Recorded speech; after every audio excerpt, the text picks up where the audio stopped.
Después de 10 años y 2 hijos juntos, mi esposa pidió el divorcio, y lo hizo a través de su abogado. Con una sonrisa me dijo, ella ya no te ama. Hace unas semanas estaba sentado en la oficina de ese abogado, viendo cómo un tipo de traje caro destrozaba mi vida con frases medidas y un tono profesional.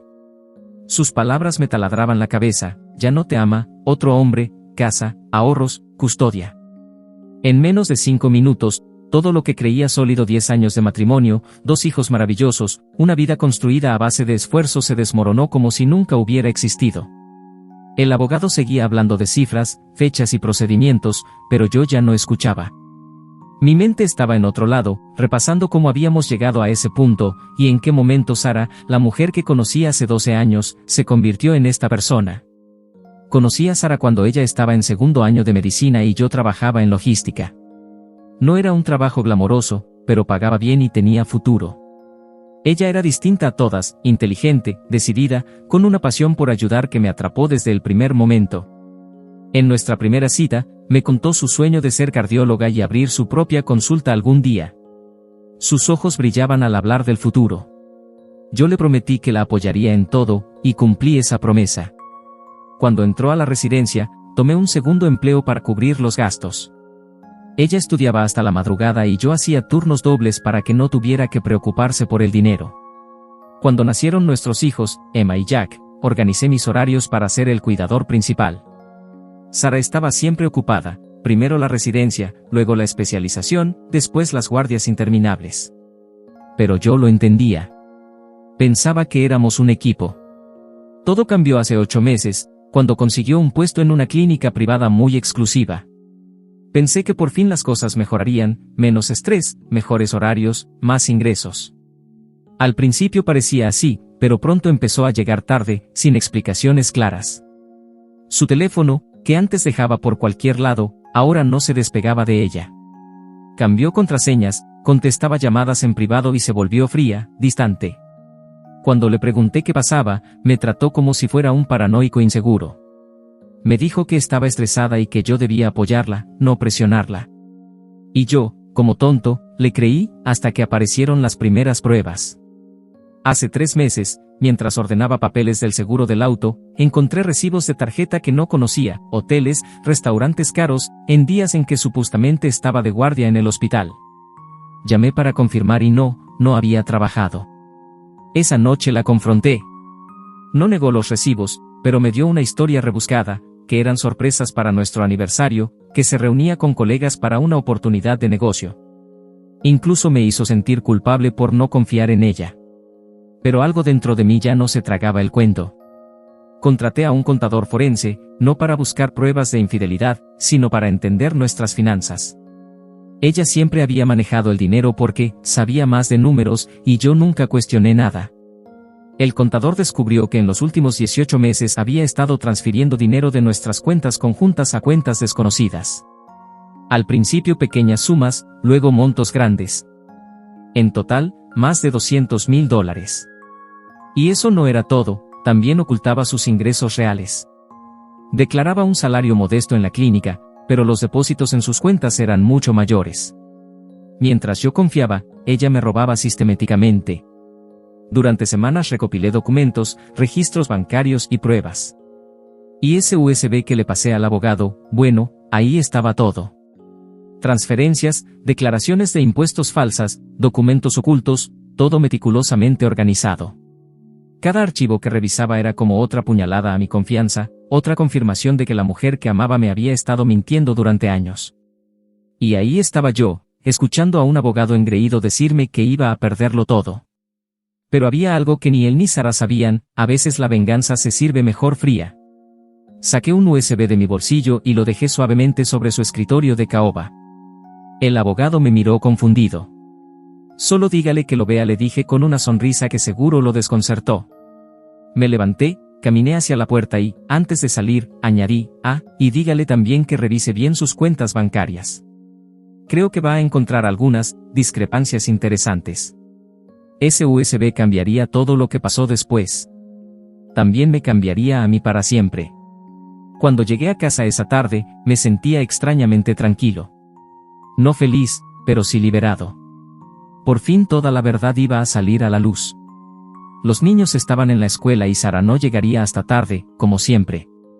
Me serví un café y me senté en la cocina, repasando mentalmente todo lo que había dentro de ese USB. Primero, los estados de cuenta bancarios que el contador forense había conseguido. Mostraban las cuentas secretas que Sara había abierto a mi nombre sin que yo lo supiera. Ahí había estado depositando dinero de sus verdaderos ingresos en la clínica privada. Después, las transferencias, más de $200,000 que habían desaparecido de nuestras cuentas conjuntas en 18 meses. Al principio eran montos pequeños, 3 o 4 mil al mes, fáciles de pasar por alto. Luego empezaron a ser sumas grandes, pero siempre calculadas para que yo no notara nada en los resúmenes. La bomba real eran los documentos de ingresos. En nuestras declaraciones conjuntas, Sara decía ganar un salario modesto del hospital público, unos 80,000 al año. La realidad, más de 300,000 al año, depositados directamente por la clínica privada. Ganaba casi 4 veces lo que me decía, y el dinero extra iba directo a cuentas que yo desconocía. Mientras yo trabajaba turnos dobles y sacrificaba oportunidades, ella estaba construyendo su propio colchón financiero. Pero el USB tenía más, copias de correos que el contador había recuperado de su computadora del trabajo. Conversaciones con abogados desde hacía más de un año, planificando el divorcio, buscando la forma de minimizar lo que tendría que darme, asegurarse la custodia completa, y luego vino la joya de la corona, documentos médicos. Ahí estaba todo. Citas con un especialista en fertilidad, registros de tratamientos, el embarazo no era un accidente romántico con su amante, sino parte de su estrategia legal. Quedar embarazada le aseguraba manutención durante 18 años. A las 2:30 de la tarde sonó mi teléfono. Era Sara. Estaba histérica. ¿Qué diablos hiciste?, me gritó sin saludar. Mi abogado me dijo que le diste documentos. Solo le mostré la verdad, Sara, le respondí con calma. Algo que debía hacer hace mucho tiempo. Se puso a llorar, pero no eran lágrimas de tristeza, era puro pánico. Tú no entiendes nada. Esos documentos están sacados de contexto. Yo puedo explicar todo. Seguro que puedes, le dije. Siempre has sido buena explicando cosas. Llegó a casa 1 hora después. Nunca la había visto así, maquillaje corrido, temblando, totalmente fuera de control. Se sentó frente a mí en la mesa de la cocina, donde habíamos compartido tantas comidas en familia. Por favor, dijo con una voz que apenas reconocí. ¿Podemos arreglar esto? Fue un error, yo no quería que llegara tan lejos. ¿Un error de 18 meses?, le pregunté. ¿$200,000 de errores? Intentó tocarme la mano, pero la retiré. Empezó con el mismo discurso de siempre, que lo había hecho por nuestra familia, que quería asegurar el futuro, que no me dijo cuánto ganaba para que no me sintiera mal. Pero algo en mí ya había cambiado. Su manipulación ya no funcionaba. ¿Y el bebé?, pregunté. ¿También es un error? Se quedó callada, y ese silencio se sintió eterno. Finalmente, la máscara cayó. Me miró directo a los ojos y dijo, con una frialdad que me heló la sangre. El bebé es de Marcus. Es mi socio en la clínica. Y sí, lo planeamos. Un hijo me asegura manutención por 18 años. Ahí estaba la verdad, cruda y sin disfraz. No solo me había engañado y robado, había planificado destruir nuestra familia para beneficiarse económicamente. El embarazo, el divorcio, todo calculado. Lo que ella no sabía era que yo había encontrado sus cuentas secretas. Me levanté de la mesa y la miré fijamente. Durante 10 años creí ver amor en esos ojos, o al menos algo que se le parecía. Eso creía. Pero en ese momento, frente a mí, ya no veía a la mujer con la que me casé, solo veía a una extraña. ¿Sabes lo que más me duele, Sara?, le dije, con la voz más firme que pude. No es que me hayas engañado. Ni siquiera que me hayas robado. Es que me hiciste sentir como si fuera un fracaso de esposo, como si no pudiera darte la vida que merecías, mientras tú tenías más dinero del que yo podría ganar en 5 años. Abrió la boca para decir algo, pero ya no me importaba escucharla. A la mañana siguiente, temprano, llamé a mi propio abogado. Me lo había recomendado el contador forense, un especialista en casos de fraude matrimonial. Le conté todo lo que había descubierto y me dijo algo que jamás pensé escuchar. El fraude financiero cambia completamente las reglas del juego. Aquí no hablamos solo de un divorcio complicado, hablamos de un delito grave. Ocultar bienes matrimoniales en nuestro estado no era solo un asunto civil, sino también criminal. No solo podría obligarla a devolver todo el dinero robado, también podía enfrentar cargos por fraude. Y lo del embarazo planificado como estrategia, eso podía considerarse manipulación del sistema judicial. Pero había más. Como Sara había ocultado sus verdaderos ingresos, técnicamente yo era la parte económicamente más débil del matrimonio. Eso significaba que tenía derecho a recibir manutención conyugal de ella. El cazador se había convertido en la presa. Mi abogado me explicó que, con las pruebas que teníamos, no solo podía recuperar lo robado, podía demandar por daños adicionales. Y respecto a la custodia, Sara había cometido un error fatal. Admitir que el embarazo era parte de una estrategia para beneficiarse económicamente demostraba que estaba dispuesta a manipular a los niños. Ningún juez iba a pasar por alto algo así. Esa noche, cuando los niños ya dormían, Sara hizo un último intento. Entró a mi habitación llorando, suplicando, prometiendo que podíamos empezar de nuevo. Pero ya era demasiado tarde. La confianza, una vez rota, no se repara con lágrimas. Al día siguiente, apareció Marcus, su socio y amante, en mi puerta. Era un hombre de 40 y tantos, bien vestido, con esa arrogancia de quien cree que el dinero y los títulos lo salvan de todo. Tenemos que hablar, me dijo. No tenemos nada de qué hablar, respondí. Insistió. Lo de Sara y yo no era serio, solo pasó. Si retiras la demanda, podemos llegar a un acuerdo. Lo miré y me di cuenta de que él no tenía idea de la magnitud de lo que había descubierto. Pensaba que todo se reducía a un asunto de infidelidad. No sabía nada del fraude. Yo también estoy casado, añadió. Esto podría destruir a nuestras familias. Piensa en tus hijos. Tienes razón, Marcus, le respondí. Voy a pensar en mis hijos. Y por eso voy a asegurarme de que tengan un padre que les enseñe que las acciones tienen consecuencias. Cerré la puerta en su cara. Y lo que vino después fue incluso más satisfactorio de lo que imaginé. Pasaron 2 meses desde que entregué el USB. Durante ese tiempo, Sara intentó todo para evitar que el caso llegara a juicio, ofertas de acuerdo, súplicas, amenazas, incluso intentó poner a nuestros padres en mi contra. Pero yo ya había tomado una decisión, esto llegaría hasta el final. El día del juicio, Sara llegó con un equipo de 3 abogados, todos de primer nivel. Seguro había gastado una fortuna, probablemente con el dinero que me robó. Yo tenía solo a mi abogado, pero él conocía el caso como la palma de su mano. Teníamos las pruebas. Cuando el juez comenzó a revisar los documentos del USB, su expresión cambió. Ya no era un simple divorcio conflictivo, era un caso de fraude matrimonial a gran escala. Sara había mentido bajo juramento en múltiples ocasiones, había ocultado bienes por más de $500,000, había falsificado declaraciones de impuestos y había intentado manipular el sistema legal con un embarazo planificado. Pero el golpe más duro llegó con una grabación que hice en nuestra cocina. En nuestro estado es legal grabar conversaciones en tu propia casa, y yo tuve la precaución de hacerlo. La voz de Sara retumbó en la sala del tribunal. El bebé es de Marcus. Es mi socio en la clínica. Y sí, lo planeamos. Un hijo me asegura manutención por los próximos 18 años. El silencio que siguió fue sepulcral. Los abogados de Sara parecían querer hundirse en sus asientos.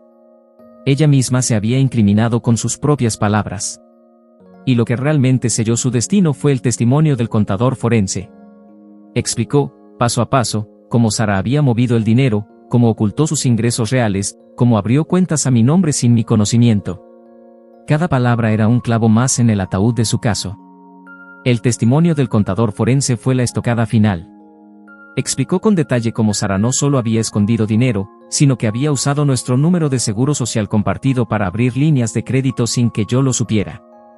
También había declarado ingresos falsos ante las autoridades fiscales.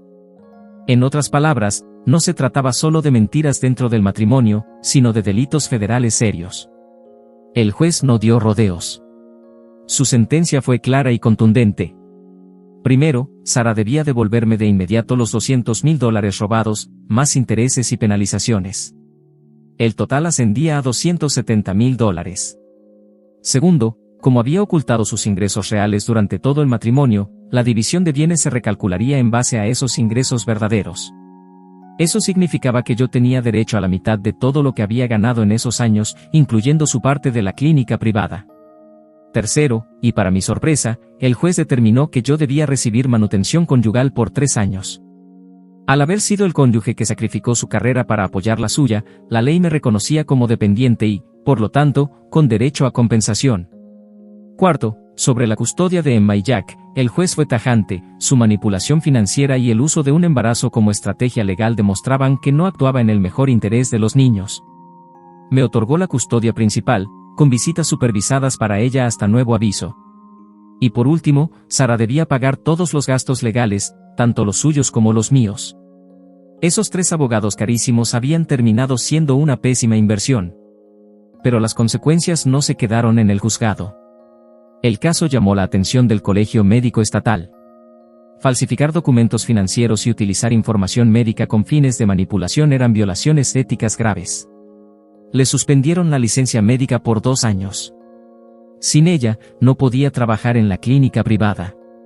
Marcus, su socio y amante, tuvo que comprar su parte del negocio a precio de liquidación para salvar lo que quedaba, aunque no duraría mucho. Su reputación quedó destrozada, sobre todo en nuestra ciudad, donde todos conocían los detalles del juicio. Cuando recuperó la licencia, tuvo que irse a trabajar a hospitales lejanos para evitar miradas y comentarios. Marcus tampoco salió ileso, su esposa pidió el divorcio durante el juicio, y usó mi caso como precedente para investigar sus finanzas.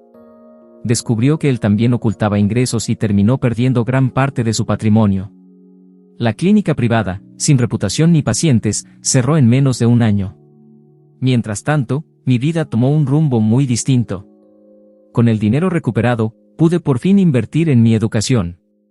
Me inscribí en un MBA nocturno mientras trabajaba de día. Era algo que siempre había querido hacer, pero había pospuesto para que Sara pudiera estudiar. Los niños se adaptaron mejor de lo que esperaba.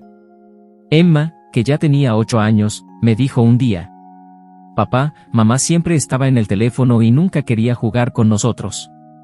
Ahora tú sí juegas más». Jack, más pequeño, solo entendía que papá estaba más feliz y menos cansado.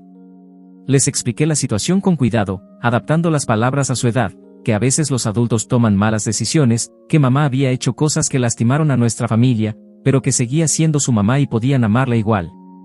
Sara intentó volver varias veces durante el primer año, llamadas llorando, correos interminables, apariciones sorpresa. Pero una vez que la confianza se rompe así, no hay vuelta atrás. El bebé nació 8 meses después del juicio. Marcus, confirmado como padre, tuvo que pagar manutención, lo que agravó aún más sus problemas económicos. La ironía era brutal, todo su plan había sido por seguridad económica, y terminó con ella sin clínica, sin dinero, con un trabajo mal pagado y criando a un hijo sola. 3 años después, mientras escribo esto, mi vida es otra. Terminé el MBA, conseguí una gran promoción y ahora trabajo en consultoría empresarial, ayudando a detectar fraudes y reestructurar empresas. Descubrí que tengo un talento especial para ver discrepancias en los números, algo que jamás hubiera imaginado. Emma está en el equipo de debate de su escuela, Jack juega fútbol, y tenemos una rutina estable y tranquila. Sara ahora trabaja en una clínica comunitaria, gana un sueldo modesto y ve a los niños cada 2 fines de semana, bajo supervisión. La relación es cordial, pero distante. Ella sigue insistiendo en que todo fue un malentendido, que las cosas se salieron de control, que nunca quiso hacer daño. Pero yo aprendí la lección, durante años creí que era afortunado de estar casado con una mujer exitosa, que ella me había hecho un favor al elegirme. La verdad era otra, fui yo quien trabajó turnos dobles, quien sacrificó sueños para que ella cumpliera los suyos. Cuando alcanzó el éxito, decidió que ya no me necesitaba. Se equivocó en algo importante, pensó que podía quitarme no solo el dinero, sino también mi dignidad y mi futuro. No contó con que me iba a defender. Si alguien que lee esto se reconoce en mi historia, quiero que recuerde algo: confíen en sus instintos. Si algo no cuadra, probablemente no cuadra. No dejen que les llamen paranoicos por hacer preguntas válidas. Y, sobre todo, no den más de lo que recibirían a cambio de alguien. La justicia puede tardar, pero cuando llega, se siente como respirar aire puro después de años bajo el agua. Yo por fin entendí lo que valgo. Y eso, nadie me lo vuelve a robar.